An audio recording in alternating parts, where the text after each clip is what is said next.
fashion, I broke my car the Monday before a Friday drift event. I wasn't even doing anything crazy. I wasn't testing the car or anything. I literally was backing out of a parking spot and I heard a bang come from the rear end. Well, that's unfortunate. Either axle, diff, or axle stub. And of course, the axle stub snapped. Not that big of a deal. I have a spare. The only crappy part is, obviously, I'm driving the car right now. I needed to drive the car to work today. So I finished work and I am on my way to the shop. It's not really that big of a deal to drive with the broken stub. Yes, I'm gonna have some metal shavings in the diff fluid, and I'm gonna have to flush the fluid and put new fluid in it. But it's not leaking fluid. It's not, the axle's not falling out. It's not like I'm gonna have the axle go. Oh Jesus.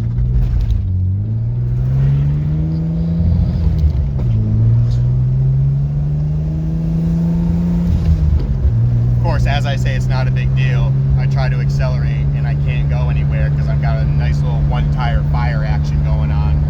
But yeah, so that's really the only issue, is one tire fire, and it pulls to the driver's side.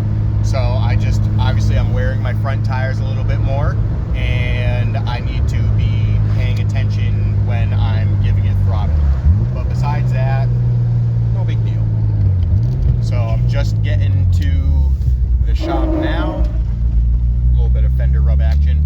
Just getting to the shop now, and gonna show you guys how to swap out a broken diff stub. So of course it's got to be the driver's side, which has the exhaust in the way for pulling the axle. So I've already got the wheel off. I've got to do the 6 axle bolts, and then once I have the axle bolts out, I can do the nut on the outside. Once that outside nut is off, I should be able to slide the axle out through this area this way. Then once that is out, I can remove the stub. And then once the stub is out, I'll probably have to take the C-clip out from inside the diff and hopefully be able to get a magnet in there to fish out the broken piece of the stub. And hopefully it's just 2 pieces, so I don't have to remove the case or the cover to fish out more pieces and reseal the whole diff. So this makes it really easy to swap the axle when something's broken. The e-brake is a factory style, so I can lock it. So I loosen 3 of the bolts. There you go. And I'll spin it so the other 3 are able to be gotten to. And then I just come back over here and I use my hydro to lock it in place. Now I can put some torque on these guys without spinning it. Alright, so the axle is out. To get the axle out, I had to remove the lower arm and the strut bolt on the lower mount just to have enough room to just have this just drop a little bit and be able to come out this way, just to create enough room, because this is what we were dealing with. So it broke. It didn't shear perfectly. I mean, it could have sheared perfectly, but with driving on it today, obviously there's going to be some metal on metal action going on. And I already pulled one little chunk out, but luckily the way it's designed in the case, let's see if I can get in here. So there's the broken piece. You can see the C-clip that I'm gonna have to remove, but there's not really any way for the shards in the middle here to get into the diff.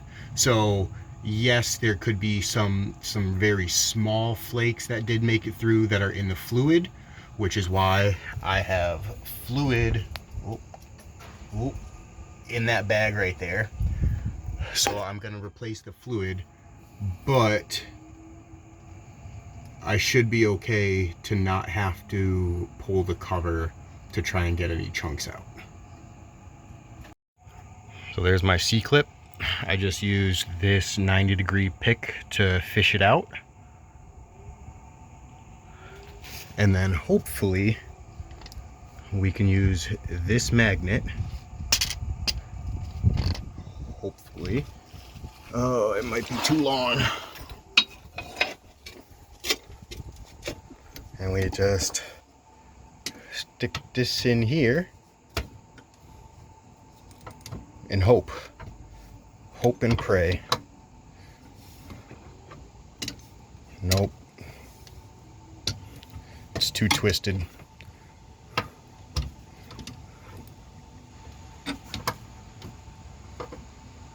Gonna have to pull the cover.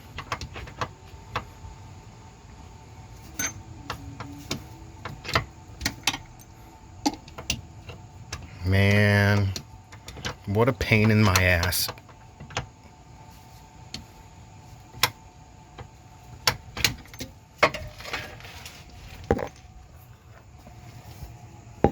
Yeah, it's not moving at all. I'm fucked.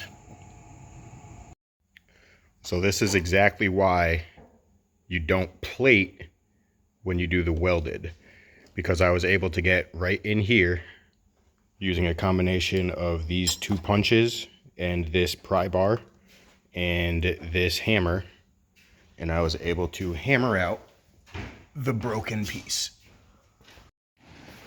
So I've got the diff out and draining. I have it turned so you can see the broken piece of the shaft that I'm trying to get out. Just gonna let it drain a little bit, clean it out so I don't get as dirty trying to remove it.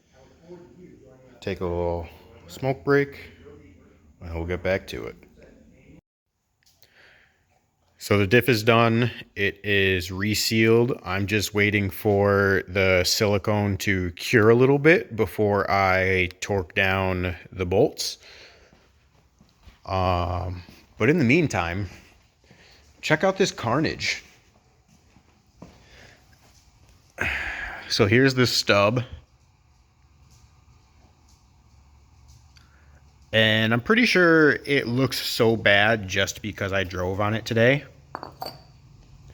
But this is the piece that was in the diff that I removed. And if you look close, I don't know if you're going to see it. Yeah, you can see it on the video. You can see the crack right here.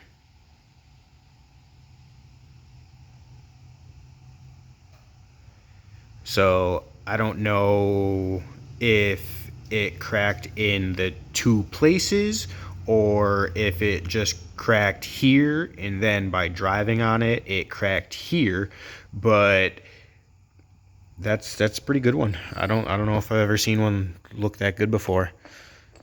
So yeah, definitely twisted a bit, which is why I couldn't just get it out with the magnet, but it came out fairly easily. Well, I don't know about easily, but I had two different chisels and a pry bar and a hammer, and I was able to hammer it out. What's up, buddy? You don't want that. You don't want that. Get out of there. Well, it's fixed. All back together, ready to go home. I don't know how long it's gonna stay fixed for, but yeah, we're good to go.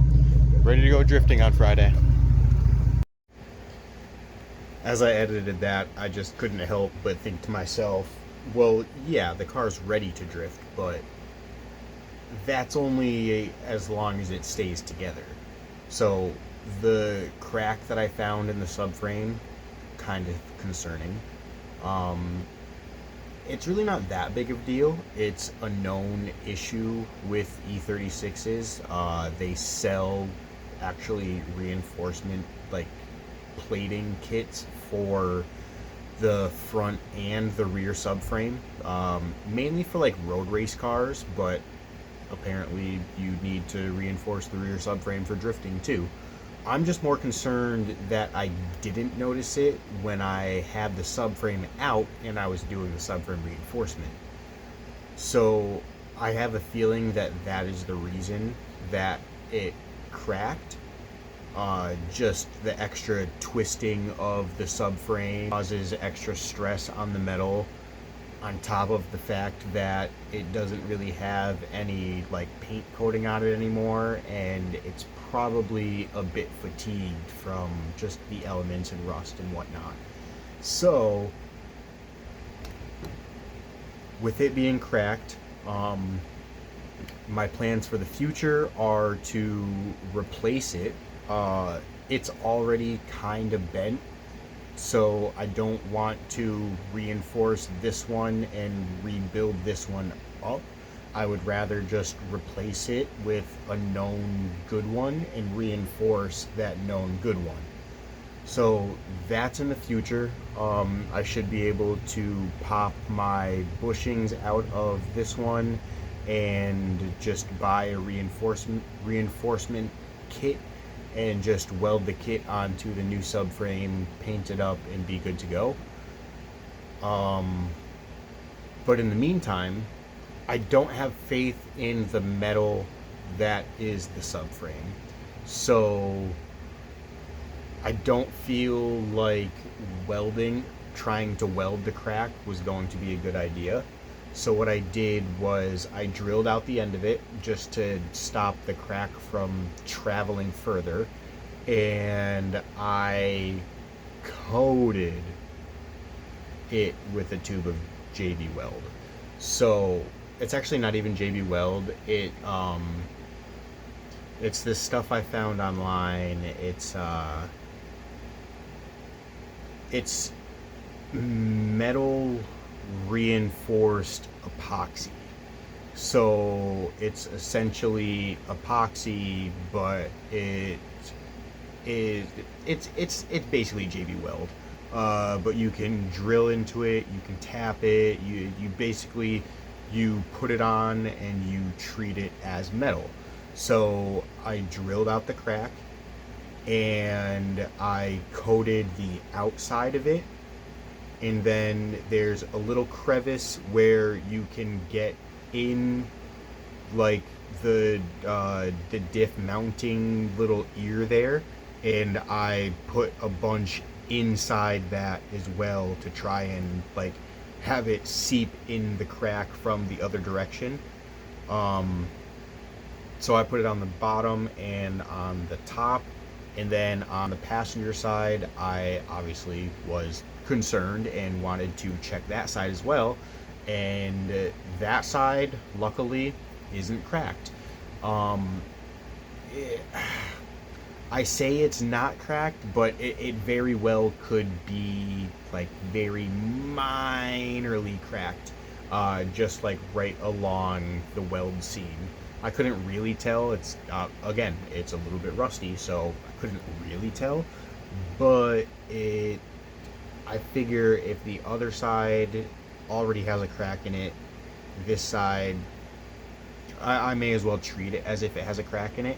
So for the passenger side, I didn't use as much JB Weld or whatever you want to call it, epoxy, resin, whatever. But I basically just smeared a coat over the whole like edge where it would be cracked and up onto the subframe. and I'm gonna drive it for the next couple days, and I will jack it up on Thursday. Or see, I have to check it on Thursday, because if it's cracked more, then I shouldn't even waste my time going to the drift event on Friday. But if it's not cracked more, then I'm gonna go to the drift event. It is what it is. We have other subframes at the shop, so like it's not that big of a deal if I have to. I say that now, but it is a pretty big deal, because then I gotta borrow a car for work and blah blah blah blah blah blah blah blah. Maybe I shouldn't go drifting, but I've been a good boy. I really deserve it. Alright, that's gonna do it. Have a great night, guys.